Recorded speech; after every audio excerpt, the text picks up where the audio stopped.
Welcome on in, welcome on in, welcome on in, everybody, and welcome to our book club. We are wrapping up, or actually we're continuing, not wrapping up just yet, but we are into week 2 of Holly Madison's book, Down the Rabbit Hole, and we are about to fall further down the rabbit hole and learn about some of these scheming playmates. We have lots of tea on the Playboy mansion, lots of tea on Hugh Hefner, and some of these hoes that be coming up into the Playboy mansion.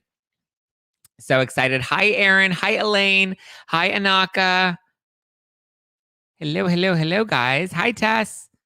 Welcome on in, guys. Welcome on in. All right, so we're going to be breaking down chapters 4, 5, and 6. Need to know, do you think Roni is coming back? Not talking about Roni tonight. I'm pretty sure it will be. I know they're still working on things, so we shall see. All right, let's dive in. Chapter 4 of Down the Rabbit Hole by Holly Madison. Hi, Nene. Hi, Eat the Carbs. Hi, Patty. Hi, Melissa G730. Yeah. Ooh, Jenna Levy in the house. What's going on, Jenna? Hi, Miss Loopy Lori. Zach's looking fabulous. Thank you. I did a little Olaplex on my hair today, and I'm getting my hair bleached this week. Oh my God, you guys with the badges. Husky Lover Teacher with the 3 badges. Kenny G. What's going with the 3 badges? Thank you guys. Love you guys. Appreciate you guys. Okay. Thanks, Chris. All right. Hi, Ayoko. Ayoko. Houston, Texas. Girl, what's going on, girl? Okay. So let's break down chapter 4. So chapter 4. So as we know, what we learned. Thank you so much, Tracy, from the Ozarks for the 1 badge, my dear. Love you, my love.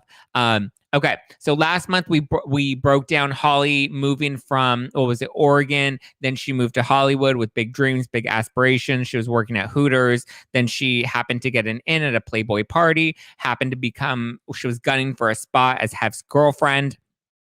Landed the spot, and so now here we are as she's becoming an official girlfriend. She's just at the start of becoming an official girlfriend. So here we are, chapter 4, Down the Rabbit Hole by Holly Madison. So she opens up talking about Hef's Comedy Central roast. Him and all of his girlfriends, I believe at the time there were 7 of them. Him and all the girlfriends flew to New York City for the roast. Holly was super excited just to kind of be included in this whole new world of Hollywood and being flown around and TV and seeing Hef do press and being on television. So she said that Hef he did press at the event, and she noticed that when he was doing press, talking to reporters, taking pictures on the red carpet, that the girls would kind of clamor around him because they wanted to be included. They wanted to get their photo taken.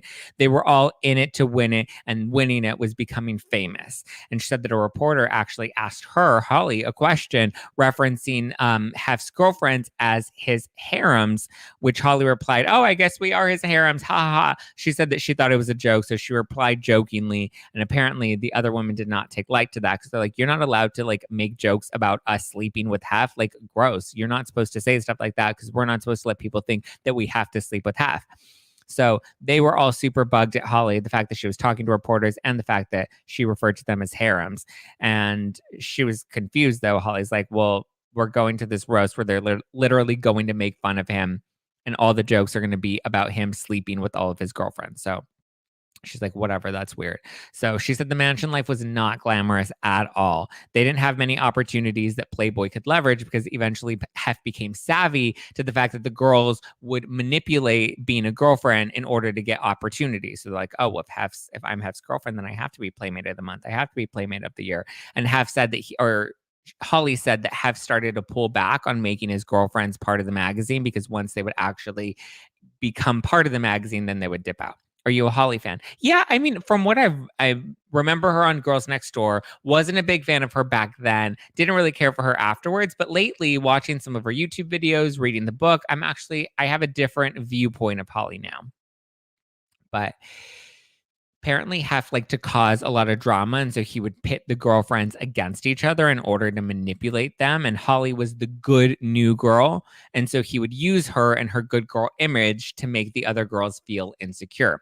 Because he always wanted to feel like they were fighting over him. Because it's like, oh yeah, let me scratch my balls when all these girls are fighting over me, they like me, and it's like, nobody really wants to fuck you, Hef. Okay, go take another Viagra so that we can just get through this. Or actually, let's hide the Viagra, and then you can't get it up, and then what are we gonna do?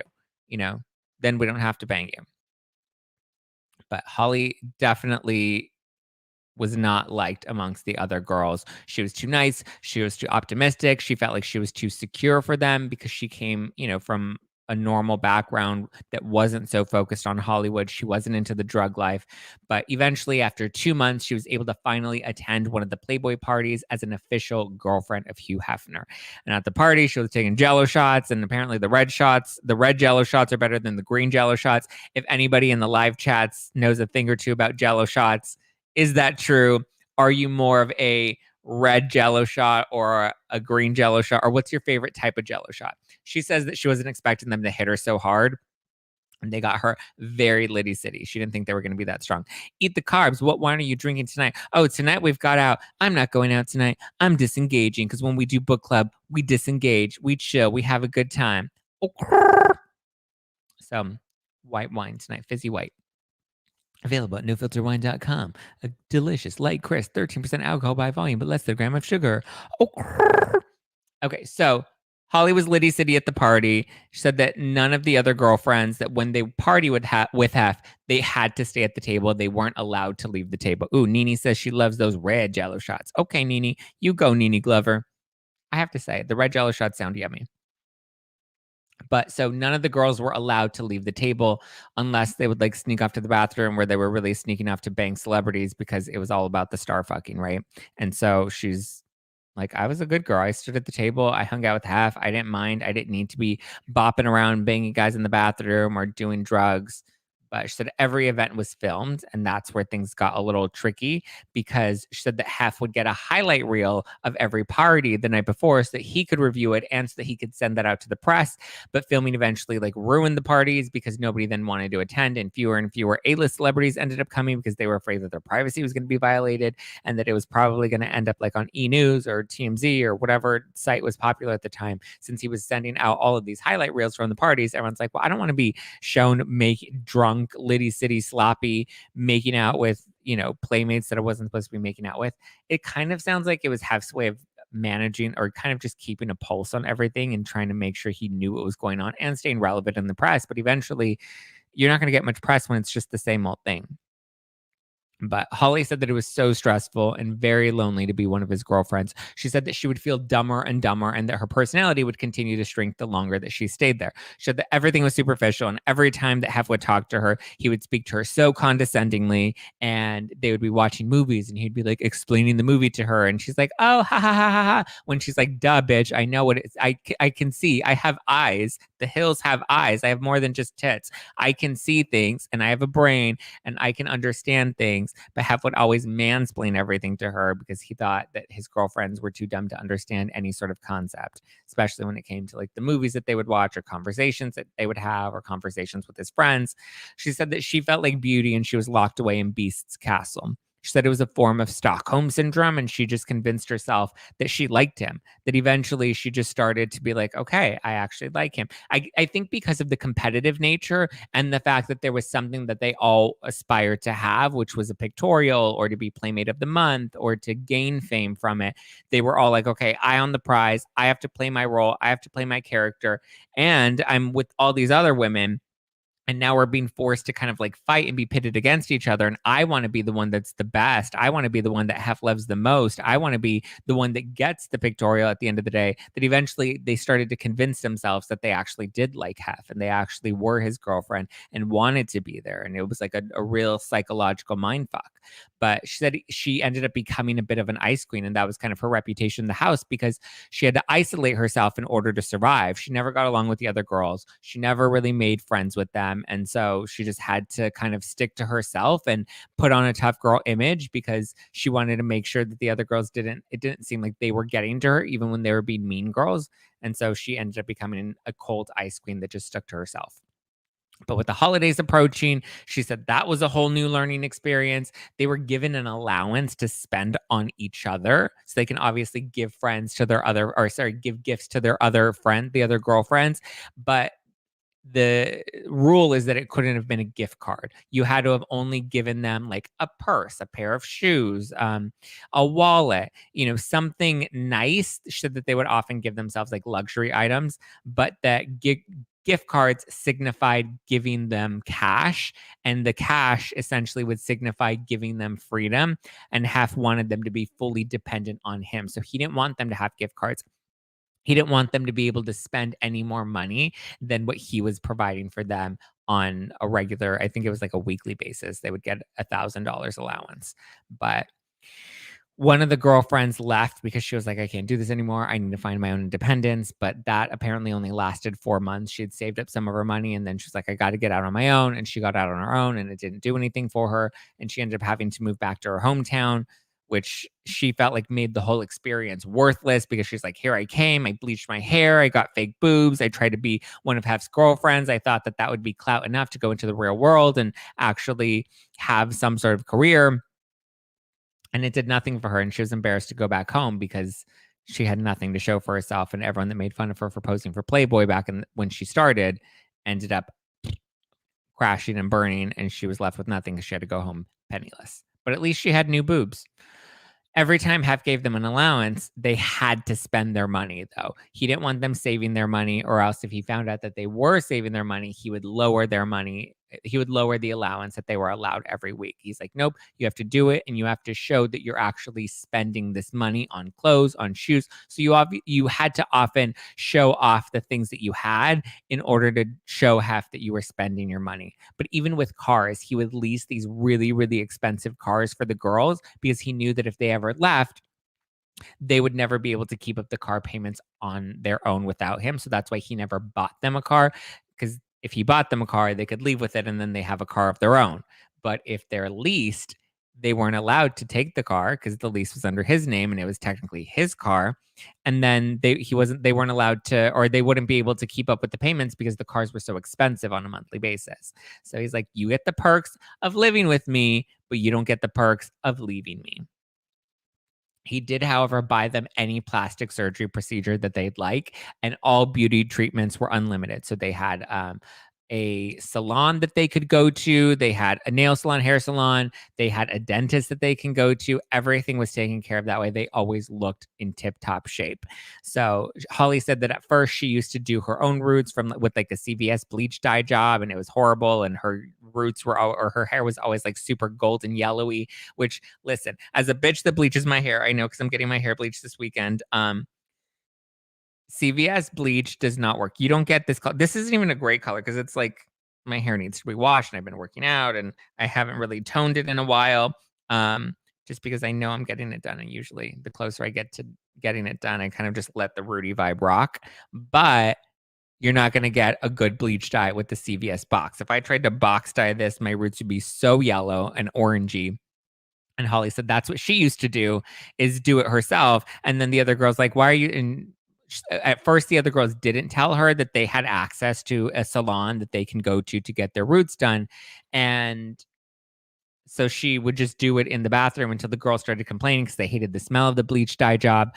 The bleach job. And so they're like, don't you know, you can just go to the salon where Hef has an unlimited tab and we go there all the time to get our hair and nails touched up. But she said that all of them ended up developing a body dysmorphic disorder. And she said at the beginning, she was very confident. She was very sure of herself. She didn't care to look like the other girls, but that the mansion eventually got the best of her. And eventually she ended up asking Hef if she could get a nose job, which he, of course, agreed to. She said that she began to second guess everything she did. And this eventually led to Holly being Hef's number one girlfriend, which she said that she didn't mind. Thank you so much, Amy Hawkins, for the badge. Amy Hawkins, 1997. Thank you, my dear. But yes, she said that this, getting a nose job, getting a better bleach job, using her allowance to buy the right clothes, eventually all of these things led to her being girlfriend number one.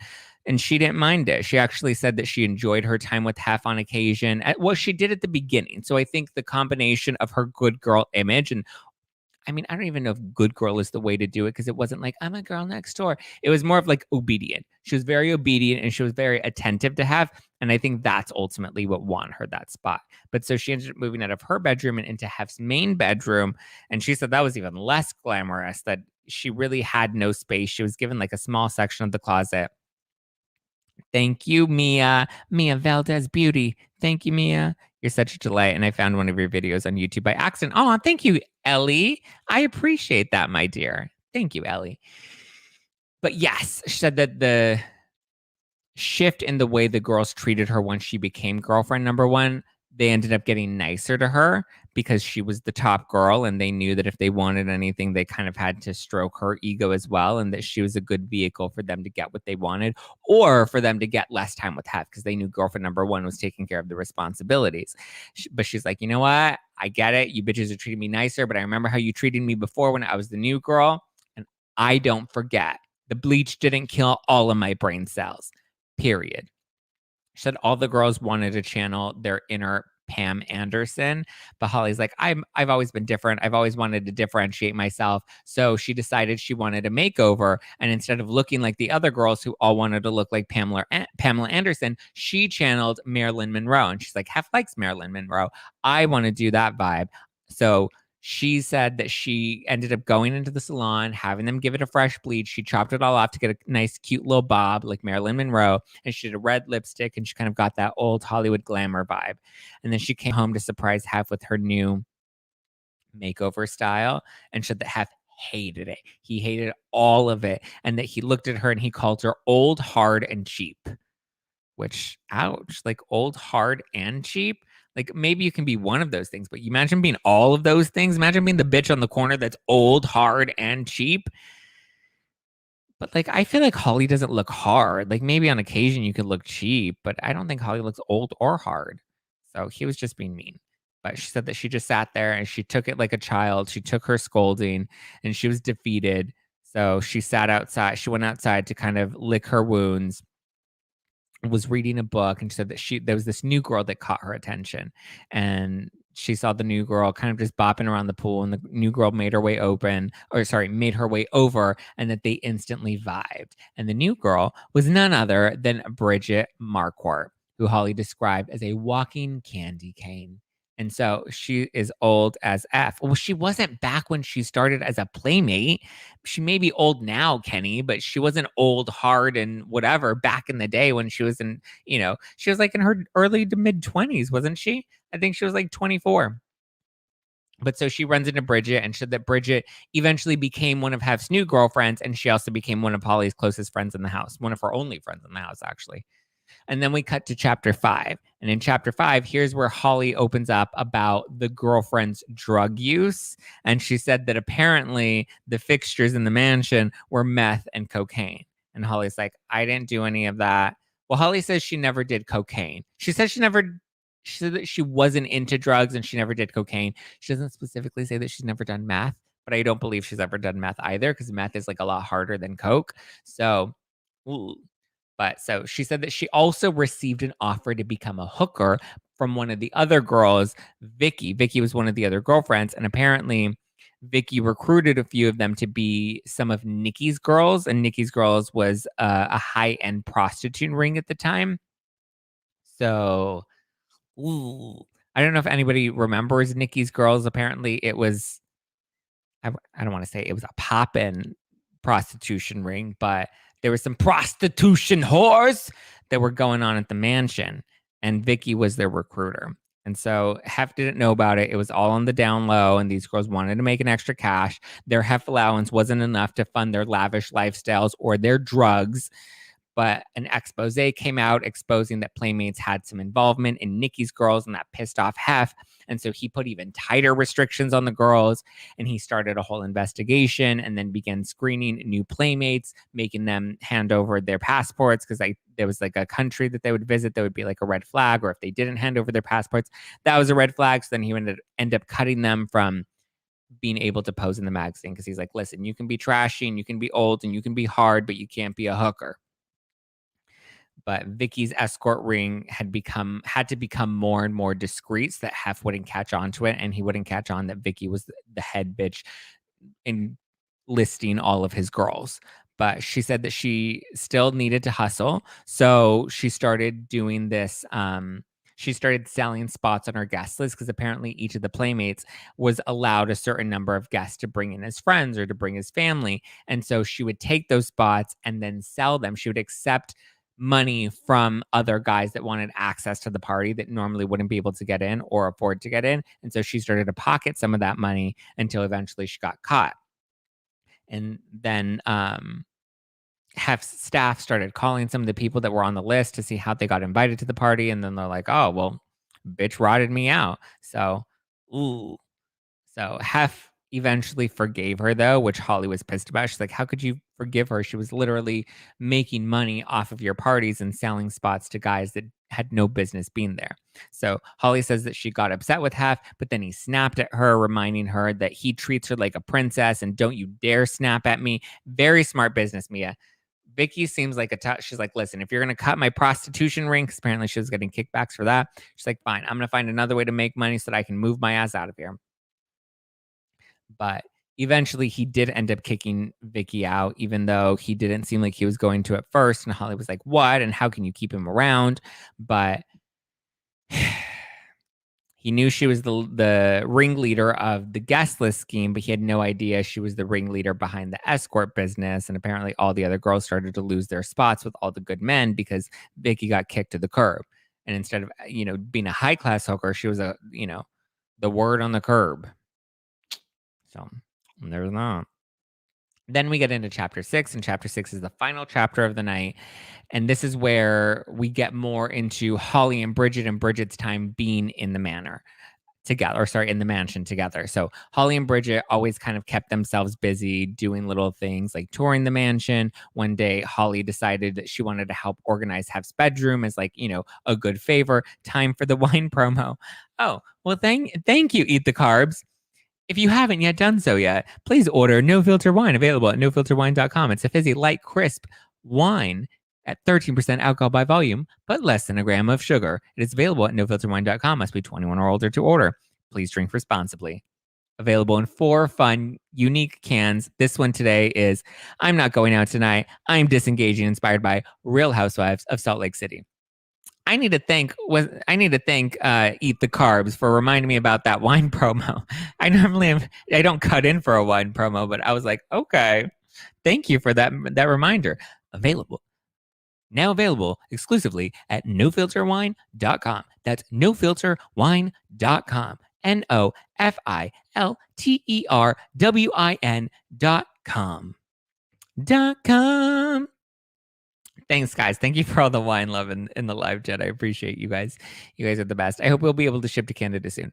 And also, if you guys are watching this on the YouTube, smash that like button, hit that subscribe button. If you haven't subscribed already, we have fun videos all throughout the week. New podcast episodes Mondays and Wednesdays, new lives on Tuesdays and Thursdays, and occasionally a fun little vibe that'll pop up over the weekend. So stay tuned for that. For people who can't spell. Thank you, Sarah. Sandra. Sandra, yay. Love the promo. Thanks, guys. I'm working on it. I'm a professional bitch. Okay, chapter 6. Holly and Bridget keep themselves busy. Holly decides she's going to go and organize Hef's bedroom. Here she's like, oh my God, I thought this was going to be a good idea. And then I ended up finding all this shit that I didn't like. She said that she found a videotape because he had all these different types of videotapes of his girls. She found a videotape titled Girl and Dog. We don't need to insinuate what that actually probably is, but I'll let your imagination run wild on what you think Girl and Dog is. I'm pretty sure it's not just her being in doggy style. So it was wild. And she says the craziest part is he's so mindful of his reputation. Strange. But she's like, what happens when he dies? And then people actually start to go through all his stuff and realize all the shit that he had. And obviously that's going to get out there. You don't think he would want to actually maintain his reputation by not having Girl and Dog just kind of lying around? Why even have Girl and Dog? Gross. But he also had loads of scrapbooks. And in the scrapbooks, I think he won a Guinness World Record for having the most amount of scrapbooks. And he would have his staff put these together for him. And apparently the scrapbooks were of all of these private photos of all of his girls, which also very weird, also very uncomfortable. And Holly's like, oh my God, I'm pretty sure there are probably some intimate photos of me that are in these scrapbooks. And one day they're probably just going to be auctioned off. And then, we're just, treated like a piece of me. But I'm also like, but you're trying to pose for Playboy. Let's calm down. But I guess they're not making money in his scrapbooks, and they would be making money for Playboy. And at least there's exposure for Playboy. And if they sell the scrapbooks or they auction them off, then it would just end up with some perv. I mean, aren't most people that buy Playboys really just pervs? I don't know. That's just me. But trying to stay busy, Holly started taking classes because she wanted to keep her mind sharp and being at the mansion. Holly said that she started to develop this deep craving to become famous and how Hef was so enamored with celebrities. She's like, okay, well, if I really want his attention, then I'll just become a celebrity and then he'll have no other choice but to give me his attention. She figured that if she gained some fame, maybe it'll make Hef see her true value. Also sad that like you have to equate your level of fame with your level of worthiness, but I mean, I guess that's kind of our world, right? Depends on how many followers you have now or how many, how big of a platform you have that determines how great of a person you actually are, how much value you can offer people. But she says that she even remembers meeting Paris Hilton, and this was right before The Simple Life came out, so she was just the Hilton hotel heir. She wasn't actually Paris Hilton yet because this was also before the sex tape. But apparently, Hef offered Paris her own pictorial, but she declined because she's like, oh my God, if I ever did that, my mom would disinherit me. I was like, girl, you need to read House of Hilton. That was in our last book club. And oof, maybe you should have done that. Maybe mama would have loved you a little more if you did that pictorial. Holly, however, wanted the pictorial. And so she said that she knew that fame would be a great way to get her foot in that door, which is weird because she already had both tits in the door because she was his girlfriend and she was girlfriend number one. So she was the main bitch on the block, not the block that Vicky's on. Vicky's on the block selling her ass because she got kicked out of the mansion, remember? Because she was pimping out the girls. But as the Playboy Mansion and Hef were getting more reality TV time, because this is the time when reality TV started to pop, Holly said that as the main girl, she was able to get a little bit of camera time that like when Hef needed, a girl to pose on his arm for a video shoot or whatever, she would be the girl that was right there with him. And she said that he really tried to keep his girlfriends away from the actual productions though. And apparently they were doing this new reality style show that was similar to America's Next Top Model, but it was about becoming the next Playmate. I don't think it ever ended up getting picked up as a full series, but it became like a special that they ran and it was about who's going to be the next Playboy Playmate. And so Holly said that she would secretly sneak around and kind of listen in when production was talking about the show because she was taking notes about the world of reality TV. She said that America loved and was fascinated by the worlds of Playboy and that they were kind of just enamored with all of the I don't know if scandal is the right word, but because there wasn't scandal until recently, but they were just like enamored with like the lifestyle and how wild it was. And so that's what kept these opportunities coming. But Hef wanted to be the main star. And one time, Hef was in an interview, and the reporter asked a question about whether or not he likes rap music, and he like got all flustered and caught up. And Holly interjected, and she's like, "Yeah, we love rap music. Like when we go and we listen to it at the club." And he was like, "Oh, yeah, when we listen to it at the club." And so she said that later that night she ended up getting scolded because he only wanted his girls to be seen and not heard. So she wasn't allowed to speak for him or to speak at all in interviews. And she was like, bitch, I was just trying to help you. Because you were getting flustered on a question and you were looking like a fool. You were looking like an idiot. And apparently he was comfortable looking like an idiot as long as he didn't look like his girls had any say. Holly said that he treated his pets better than he treated his girlfriends.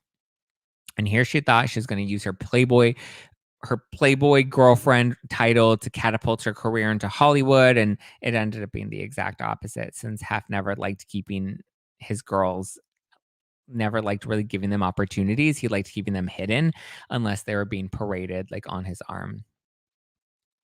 She says that she recalls meeting many of the famous Hollywood blondes like Anna Nicole Smith. She said Anna Nicole was very, very sweet. She says that she also got to meet Pamela Anderson, who was like super guarded and very standoffish. She said that she got to meet Jenny McCarthy, who she loves and adores and says is very funny and very witty. And she remembers her hosting a Playboy party or a Playboy special one time. And then when Holly asked if there were any openings in the magazine, Hef said that she didn't have the right look for it. I was like, oof, well, what is the right look? Blonde hair and big tits. Coochie out is the look. That's the look you got to have for Playboy. What look did Holly not have? Does she not have a coochie? Was she not willing to put it out? I whip my hair back and forth. I whip my hair back and forth. But he's like, listen, I'll give you a consolation prize. I'll give you a throwaway offer and I'll let you shoot for Cybergirl. And she was like, Cybergirl, what an insult. He made her feel like she was too hideous to shoot for Playmate of the Month. But his consolation was Cybergirl. And she was like, fuck it. Cybergirl is at least worth the shot. She was like, it could either go really well or it can totally tank. But at this point, what else has she got to lose? So the theme was a tribute to Hef. And, so she was like wearing a robe and smoking a cigar. And she said that she was terrified that the photos weren't going to go up well because she got a bad vibe during the actual shoot. And she felt like it was a little too, like they pushed it a little too raunchy. And she was really uncomfortable in the shoot. And just as she predicted, the photos came out way too explicit and they looked kind of cheap. And it looked like, someone just snuck into Hef's room to, pose with his cigar and pose in his robe and, did a whole little DIY photo shoot for him. And so she wanted to have the photos removed. She's like, Hef, I don't like this shoot. Take it down. But it eventually went up. And then she told Hef that he needed to take it down because she was so embarrassed by it. And so he ended up getting it taken down. But he wanted to keep his girls broken and needy. And that's really why he stopped putting them in the magazine as Playmates of the Month a long time ago, because as soon as they got in, they dipped right out. And as soon as they got what they wanted, they would dump him and, try to build a career in modeling or reality TV or whatever they could get from it. Mainly acting. They all thought they were going to be actresses. But she said that after the shoot, she was even more insecure than she's ever been. So she started putting clip-ins to bring back her long locks that Hef liked. Because remember, he called her old and hard and cheap when she cut her hair to look like Marilyn Monroe. He's like, you don't look like Marilyn Monroe. And he hated red lipstick, hated red lipstick. So she said that all the girlfriends started to morph into the same girl and they all started to look like knockoffs of each other. And she always prided herself on not being a knockoff, but kind of having a distinct original look. But eventually she caved. So she says that he started to scale back on the privileges of the girls as more of them would start to leave once they got their piece of the pie. Once they felt like they had enough cash or enough exposure, they would dip out and the turnaround was becoming a lot quicker. So he was like, okay, I'm not going to give them as much. That way they don't leave as quickly. One day, Holly says that she got called in to see Hef and she was used to it as most of the mean girls in the mansion would cause problems, like create fake issues to rat her out about. And so she's like, whatever, here we go again. But apparently the girls were starting to boycott Holly and Bridget because now Bridget was around and Bridget and Holly were friends. And they wanted to show Hef that Holly and Bridget were causing problems. And they wanted to show Hef that things were a lot more peaceful by not including Holly and Bridget. And Holly's like, we were not the issue. These other girls were the issue because they were clearly opportunists that didn't really want to bang Hef. And I've already convinced myself that I'm okay banging Hef. And she said poor Bridget was probably just mixed in with it too because she was Holly's real friend, whereas the other girls weren't friends. But Hef wasn't looking for peace. She says that he secretly liked having them fight over him, that it would turn him on. And so if anything, he would encourage them to fight with each other and to pit them against each other. And he liked the drama. Until eventually Holly was accused of drugging one of the other girls. But luckily, she says Hef didn't believe it. She's like, I don't even take drugs. I wouldn't even know how to drug any of the other girls. But that's how crazy that they would get with their accusations against Holly. But she said the more and more that she stayed at the mansion, the more and more absurd these girls would get with a lot of the shit that they would do. Okay, let's promote wine again and a little tea on Real Housewives, please. What? Well, that's the end of chapter 6. So that's the wrap on our chapters for book club tonight. We'll be doing 7, 8, and 9 next week. Possibly 10. 7, 8, and 9 for sure. I think we'll do 4, 7, 8, 9, and 10. Next week is when we introduce what's her name? Kendra Wilkinson gets introduced in the next chapter and how she ended up making it into the mansion and, what Holly and Bridget's involvement was in bringing her in. Not eventually, but she, I guess Kendra was the reason all the other girls ended up getting cut and ended up just being the 3 of them, which is how Girls Next Door came to be. So I also assume Girls Next Door is going to come up next too. But someone's saying we need another wine promo.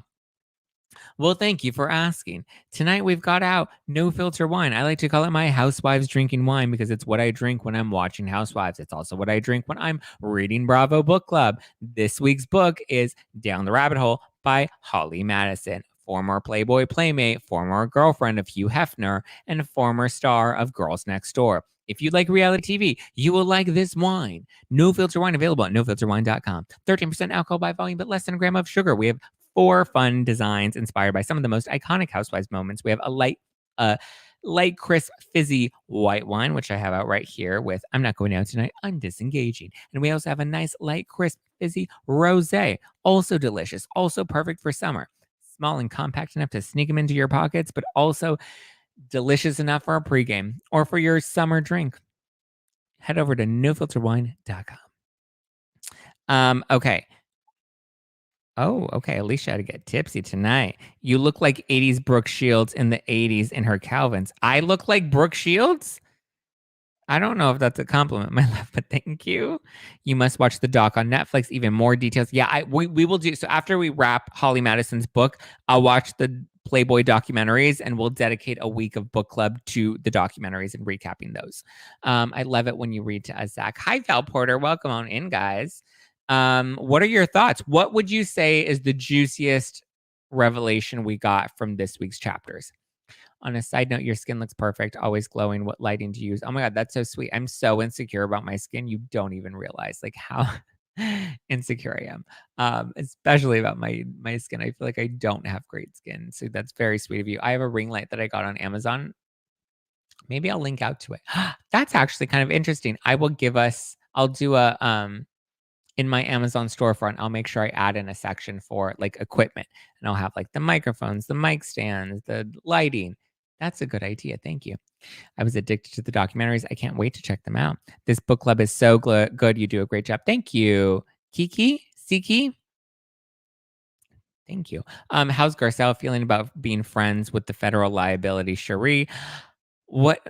She's a federal liability? I mean, I heard she was selling some like knockoff bags and she was like telling people that she was doing like Instagram live sermons and she's like, here's my Venmo. Give me money for my sermons because giving me money will make you closer to Jesus. Zach, give us some tea on housewives. What housewives tea would you like? Oh, I also want to clarify because it came out that Taylor Armstrong was joining Real Housewives of Orange County, and we all ran with the story, assuming that she was a full-time housewife, but she's only going to be a friend of and not a full-time housewife. Bit of a bummer, but we'll see what she has to bring. Maybe she'll eventually get upgraded. I think at this point they should just given her a damn orange. Zach, what city do you think is going to get canceled on Housewives? Shit, I don't know, but we need to start canceling them quick. I don't know about maybe Salt Lake City now that Jen Shaw's leaving. Maybe what's not I mean, I know Atlanta's not doing amazing in ratings. Jersey seems to be doing fine in ratings. New York has just gotten a full reboot. Orange County, I mean, they're putting a lot of eggs in that basket. I feel like if it doesn't work this season, then they might have to cut it all together. How insanely controlling he was. Yeah, Hef was awful. I always love book club, but this is my favorite book so far. Oh, I'm glad. Thanks, Aaron. I appreciate that. Oh, Dubai. Yes, good point. See, that's how bad Dubai is I forgot about Dubai, Kenny G. Dubai is so boring. We'll see if Dubai ends up getting picked up for a second season. I don't see why they wouldn't pick it up for a second season. I know the ratings weren't amazing, but they just did a reunion. And so we'll see what happens with that. We also have Miami that's coming back soon. We'll see. But Miami's coming back on Peacock, right? Miami's not coming back on Bravo. We have to watch Miami on Peacock, and then eventually they'll end up airing it on Bravo later. I believe. I don't think it's coming back to Peacock. Haven't started Dubai yet. Well, Julia, I don't think you're missing out. Miami was good. I actually did enjoy Miami.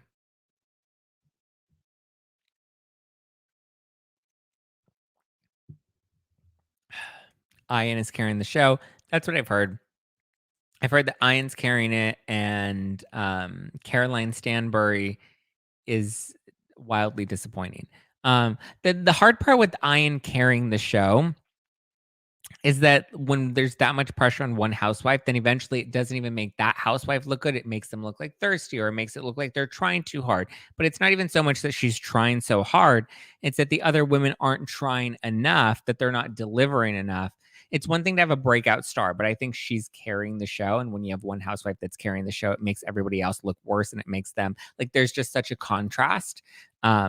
This is just kind of like my interpretation of what I understand. I haven't watched the show in a couple weeks. Like I kind of got bored with it. Maybe I'll catch back up. That's what I did. And I said that, it was that when I said it was boring, it was because I was catching up on episodes and I was like, there's nothing that interesting here.